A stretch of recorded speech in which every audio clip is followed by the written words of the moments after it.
Querido irmão e irmã, é uma grande alegria partilhar com vocês estes momentos para juntos pensarmos na Palavra de Deus. Alberto, um jovem cristão, estava se preparando para uma viagem e o seu amigo Gustavo veio buscá-lo e perguntou-lhe: "Já arrumou as suas coisas? Está tudo pronto?" "Quase", respondeu Alberto. "Só falta pôr mais algumas coisinhas na mala." E começou a ler uma lista: um mapa, uma lâmpada, uma bússola, um espelho, uma cesta de alimentos, alguns livros, algumas biografias, uma coleção de cartas antigas, um livro de cânticos, um livro de histórias, um metro, um prumo, um martelo, uma espada, um capacete. A esta altura, o amigo estava apavorado e disse: "Meu amigo, o carro está cheio, não vai dar para você levar tudo isso." "Acalme-se", disse, "está tudo aqui." E mostrou-lhe a sua Bíblia. De fato, a Bíblia é a concentração de diversos elementos necessários à vida humana: esperança, guia, verdade, luz, reflexão, etc. E por ser um livro tão extraordinário, dificilmente conseguimos imaginar a história humana sem esse tesouro imensurável. Certamente todos já ouvimos diversos sermões ou estudos bíblicos que nos impressionaram, e não apenas pela maneira como a mensagem foi transmitida ou pelo conteúdo, mas pelo modo como a Escritura foi apresentada. Você já se perguntou como é possível cultivar esse dinamismo? E o que tornaria o estudo da Bíblia um prazer para cada um de nós? Há alguns elementos que, se considerados, certamente tornarão mais dinâmico e proveitoso o estudo da Palavra de Deus. E desta forma, a Escritura, que guarda preciosos tesouros, reservados apenas àqueles que os procuram com diligência e com empenho, se tornará mais viva e mais eficaz para as pessoas que escutam. E dessa forma, o nosso relacionamento com Deus será fortalecido e teremos condições de um estudo reflexivo e meditativo que facilitará a nossa comunhão com Deus.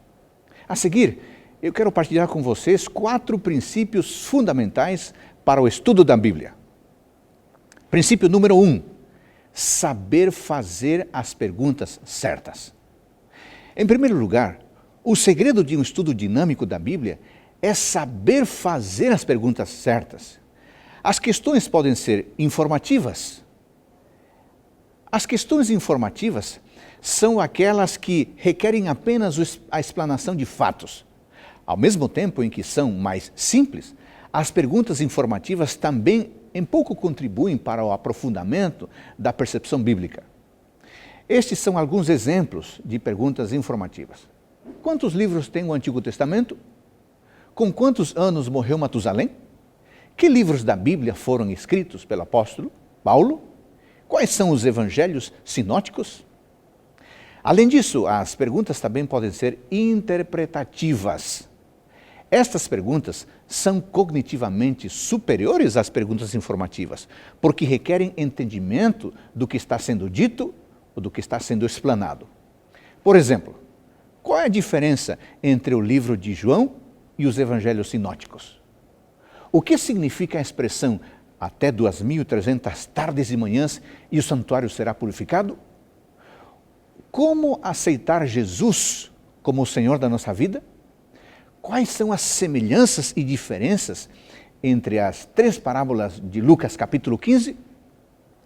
Outra modalidade de pergunta que pode ajudar a dinamizar o estudo da Bíblia é a sensitiva, cujo objetivo é detectar como a pessoa se sente.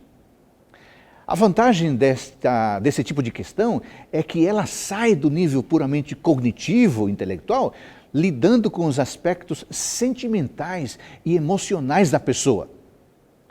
É oportuno fazer estas perguntas a fim de estabelecer aplicações apropriadas, aplicações específicas, conectando o mundo da Bíblia ao mundo da pessoa. Exemplos.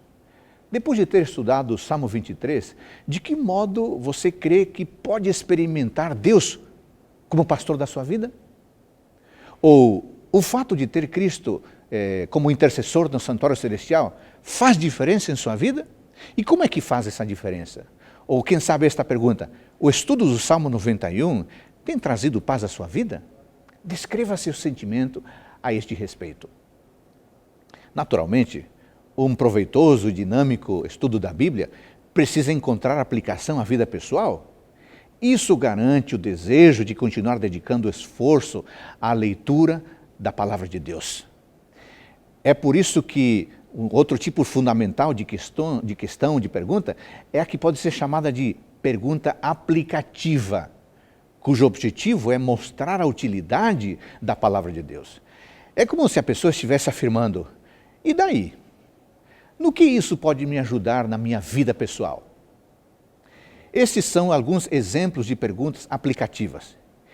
Em que aspectos o estudo deste capítulo ou deste tema da Bíblia me fez crescer? Que decisões Deus quer que eu tome após o estudo deste assunto da Bíblia?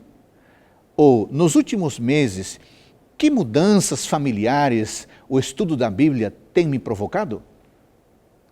Princípio número 2. Escrever o que se observa e o que se descobre em suas páginas.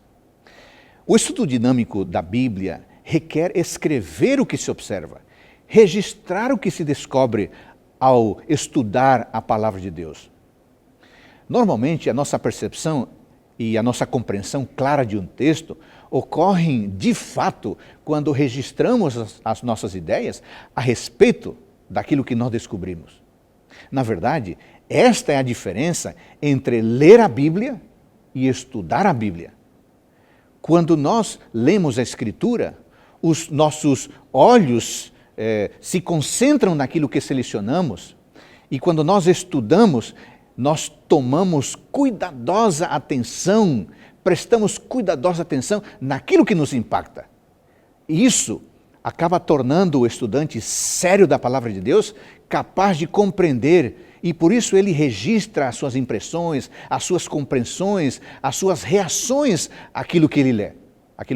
Além disso, essas notas, quando registradas, permitem um aprendizado profundo e, posteriormente, essas anotações podem se transformar em esboços para estudos bíblicos, ou em esboços para palestras, ou em esboços para sermões verdadeiramente impactantes.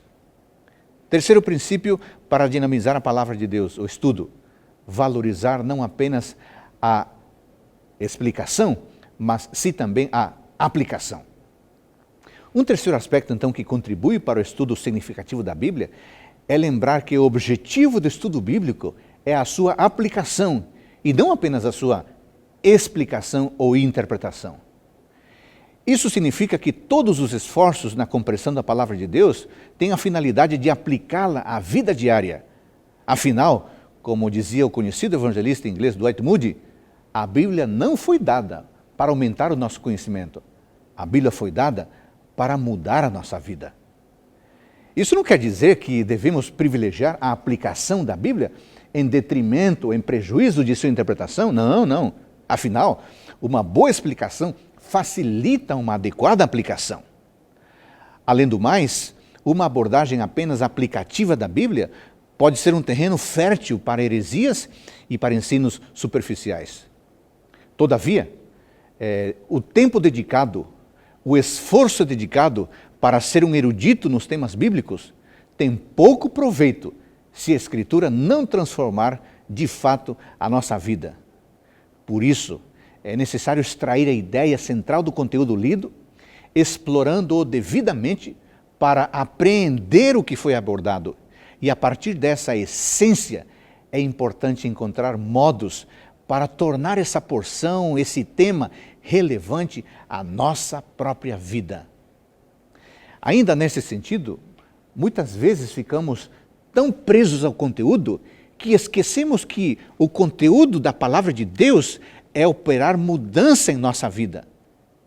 É só olhar para as congregações ou para as salas de aula para encontrar problemas e mais problemas, como drogas, alcoolismo, imoralidade, divórcio, comportamentos rebeldes, disfunções alimentares, prioridades daquilo que é importante em lugar daquilo que realmente é superficial. A verdade parece que não está nos conduzindo a parte alguma. Assim sendo, tão importante quanto a interpretação do texto é a aplicação do texto. E a aplicação eficaz nada mais é do que mostrar a compreensão dos benefícios do conteúdo ensinado. Dessa maneira, o conteúdo sai do passado e se torna relevante para hoje, informando e transformando o leitor. O quarto princípio para um estudo dinâmico da Palavra de Deus é estudar de maneira sistemática e constante. Em Deuteronômio capítulo 6, versículos 4 a 9, nós somos instados a refletir na Palavra de Deus em todo tempo e em todo lugar, e usando os mais variados recursos. Esse texto de Deuteronômio nos leva a afirmar que o estudo sistemático é necessário para o melhor aproveitamento do momento que dedicamos à Bíblia, pois a natureza da Bíblia requer um estudo reflexivo. E um estudo reflexivo, obviamente, não é possível se nós adotarmos um estilo apenas rápido e casual. Aliás, um estudo acidental da Palavra de Deus é um insulto à santidade da Escritura. Um estudo sistemático e um estudo constante implica num momento regular de leitura, seja qual for o método adotado, se for livro por livro, se for estudo por capítulos, se for um estudo por temas, não importa. Por outro lado, estudar a Bíblia de um modo aleatório, de um modo casual, de um modo fortuito, equivale a considerá-la um livro não merecedor de nosso tempo e do nosso esforço. Na sociedade agitada e apressada em que nós vivemos, torna-se cada vez mais necessário desacelerar o passo. A regra é, hoje, sejamos rápidos. Como se pode ver, a rapidez se tornou sinônimo de produtividade, sinônimo de sucesso. Entretanto, a orientação bíblica é que nós tiremos tempo para arrazoar e para meditar. Isso certamente não combina com uma vida agitada. A orientação de Deus em Josué capítulo 1, versículo 8, é muito clara. E a orientação diz assim: não deixe de falar as palavras deste livro da lei, de meditar nelas de dia e de noite, para que você fielmente cumpra tudo o que nele está escrito. Só então os seus caminhos prosperarão e você será bem-sucedido. Note algo muito importante neste verso. A meditação condiciona o sucesso, ou seja, o sucesso está condicionado ao ato de meditar na palavra de Deus. Em outras palavras, meditar é a base do sucesso. Mas o que significa meditar? A palavra hebraica hagar, traduzida aqui em Josué capítulo 8 como meditar, significa literalmente murmurar, balbuciar. O raciocínio é o seguinte: quando alguém balbucia continuamente a palavra de Deus, pensa constantemente nela. É como se a pessoa estivesse o tempo todo falando da Escritura num tom baixo, num tom suave. Ao agir dessa forma, a pessoa articula, a pessoa fala, a pessoa se expressa. Consequentemente, meditar implica em estudar, em imaginar, em pensar na Escritura, em encher a mente e a boca com a palavra de Deus. Podemos então pensar que meditar é estudar a palavra. Isso significa aplicar o intelecto, aplicar a memória, aplicar o espírito à aquisição de um esforço tal para que o exercício seja adequado para a compreensão da palavra de Deus. Um exercício do qual dedicamos toda a nossa cognição, a nossa inteligência para compreender o que diz a Escritura. Estudar é estar aberto às curiosidades, aos desafios, às propostas que Deus nos oferece mediante a revelação. Meditar é refletir na palavra. Ou seja, não basta ler, não basta estudar. o que a Bíblia diz é que é necessário que nós consideremos, que nós ponderemos, que nós raciocinemos. Refletir é pensar com seriedade, a fim de obter prudência e juízo. Refletir é debruçar-se com calma nas orientações divinas, com o propósito de melhor aplicá-las à nossa vida diária. Além disso, meditar é imaginar a partir da palavra.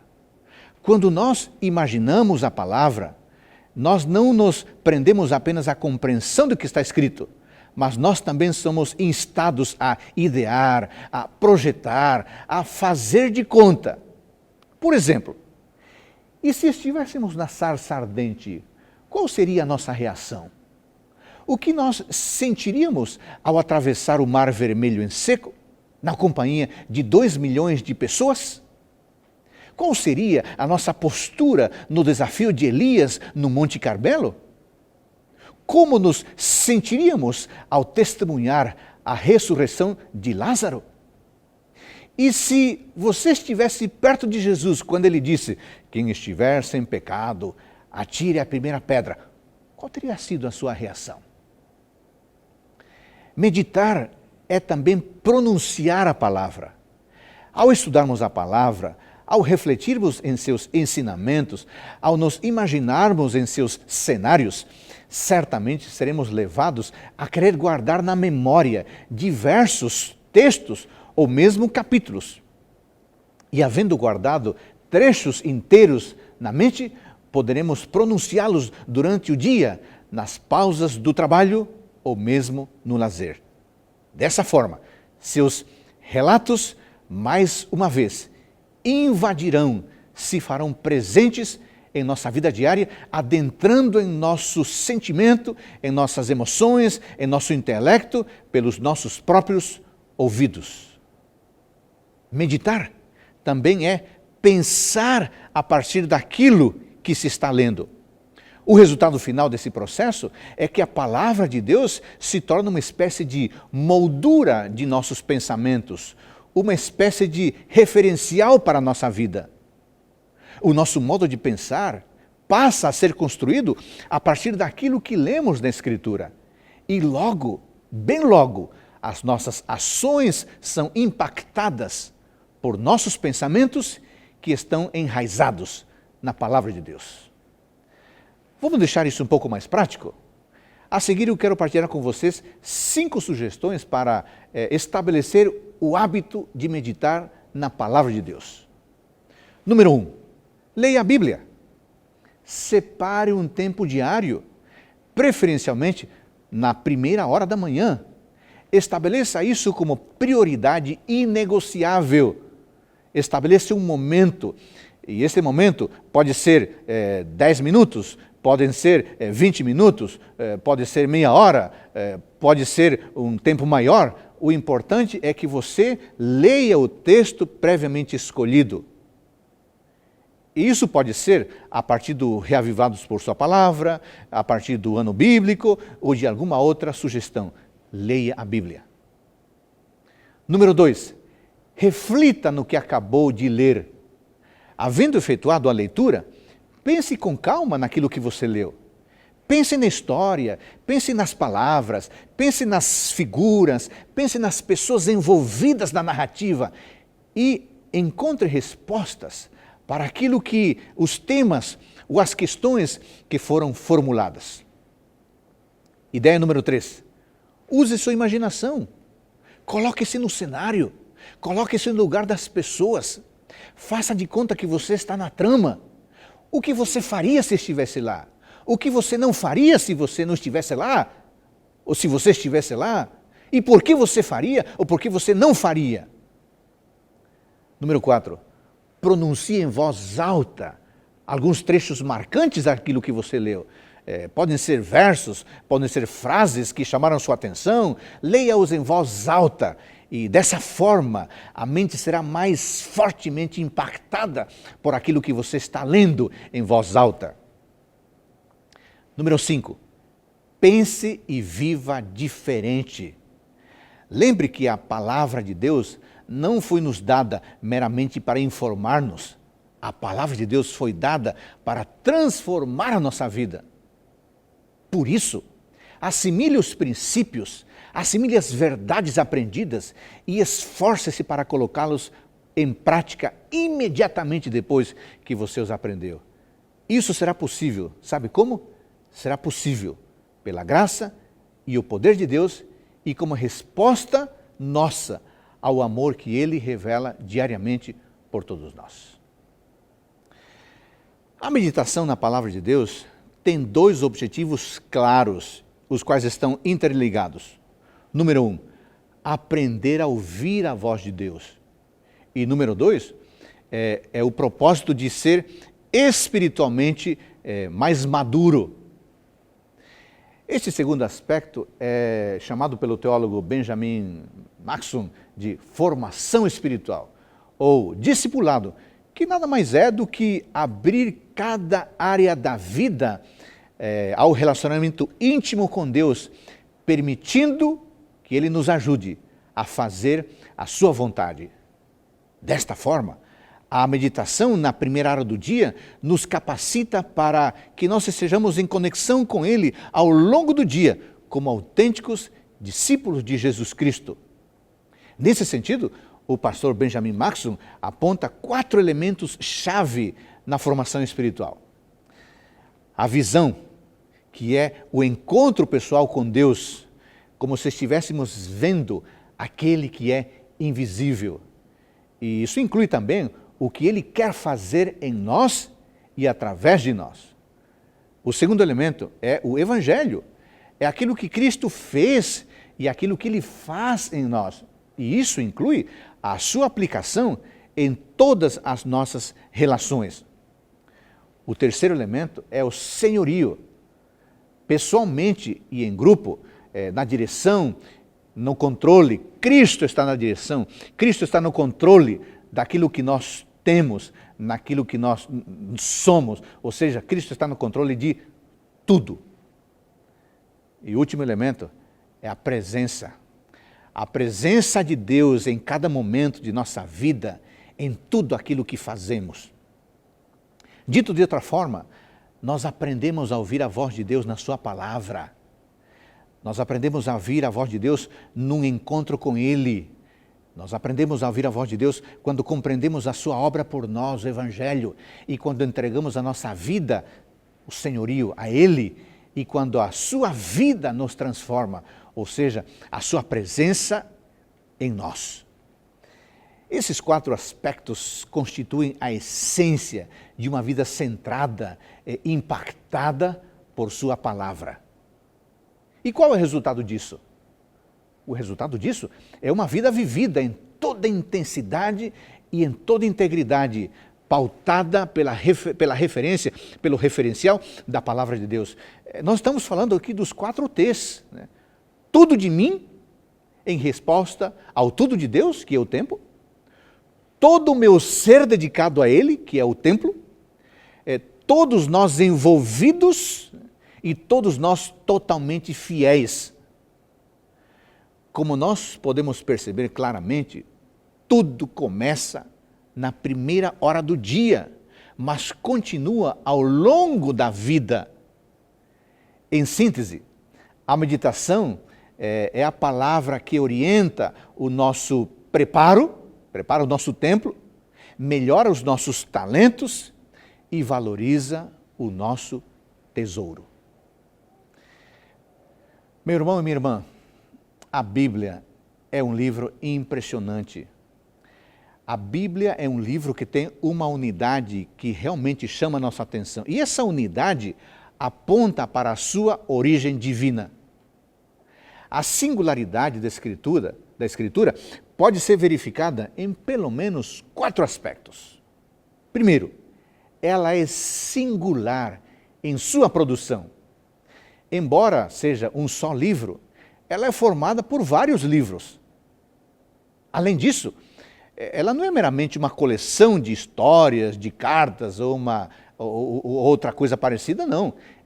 A Bíblia é uma unidade perfeita, progressiva e harmoniosa, girando sempre em torno de um assunto e de uma pessoa: a salvação em Jesus Cristo. E diferenciando-se abismalmente de qualquer outro livro, a Bíblia foi escrita em aproximadamente 1.500, 1.600 anos, em 3 idiomas diferentes, em 3 continentes diferentes e com diversos autores fantasticamente diversos, dentre os quais temos um construtor de tendas, um médico, nós temos 2 carpinteiros, nós temos 2 pescadores, nós temos alguns administradores, nós temos um oficial da nobreza, etc. Que perfeita unidade, singularidade da palavra de Deus.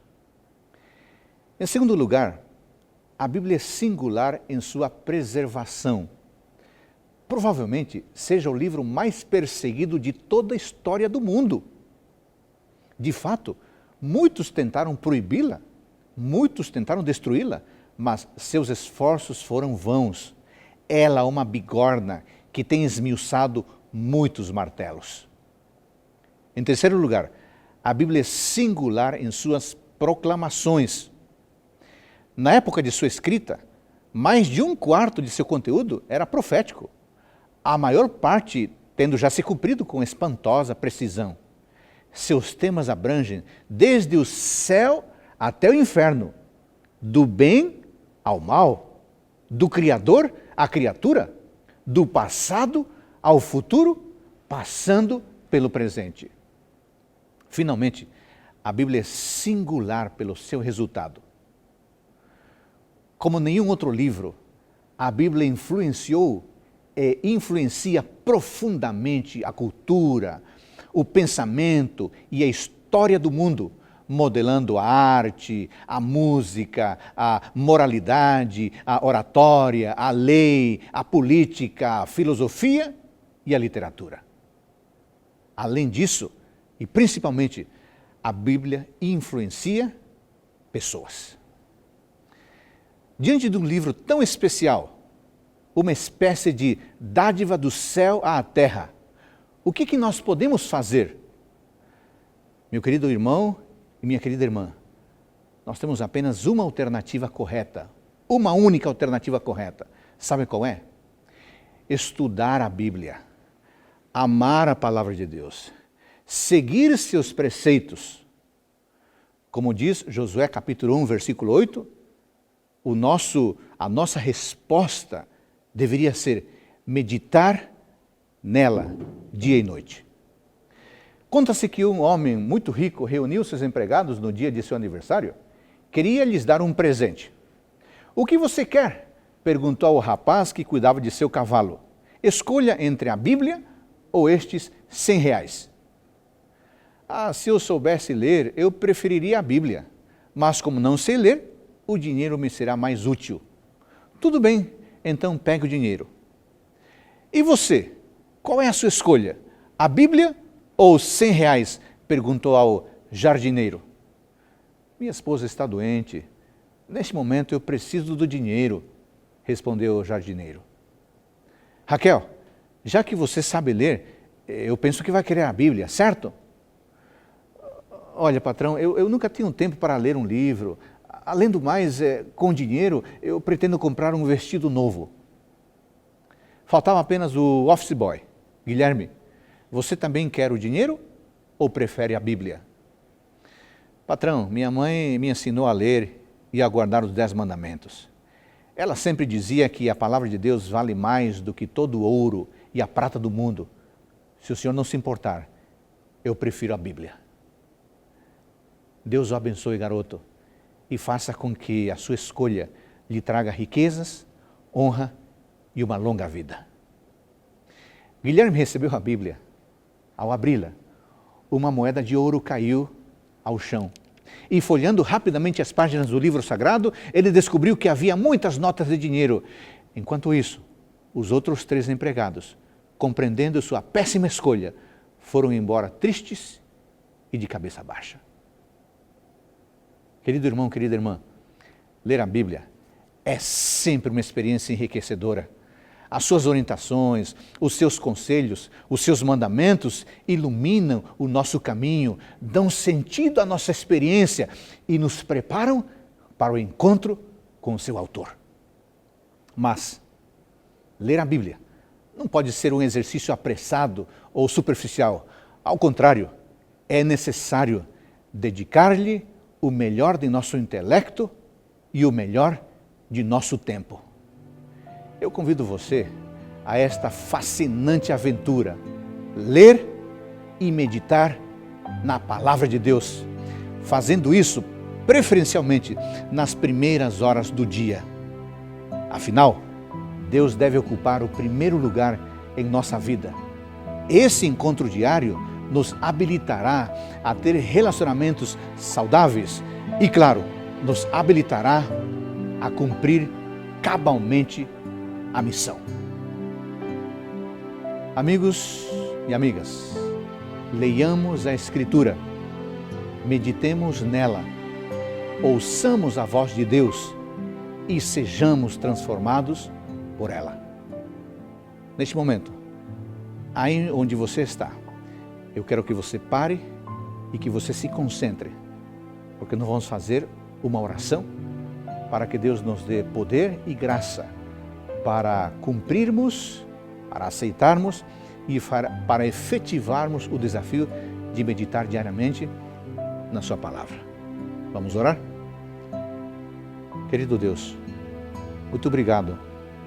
Nesta oportunidade nós aprendemos que precisamos desacelerar os passos, precisamos parar para ouvir a Tua voz na primeira hora do dia. Assim como Josué 1,8 diz, nós de fato queremos dedicar tempo para a reflexão, para o estudo e para a meditação na palavra. Que ao estudarmos e ao meditarmos na palavra, possamos ser diariamente fortalecidos e capacitados para termos uma vida de sucesso aqui e em breve uma vida de comunhão eternamente a Teu lado. Nada merecemos, mas pedimos isso na certeza de que ouves a nossa prece, pois oramos em nome de Jesus. Amém.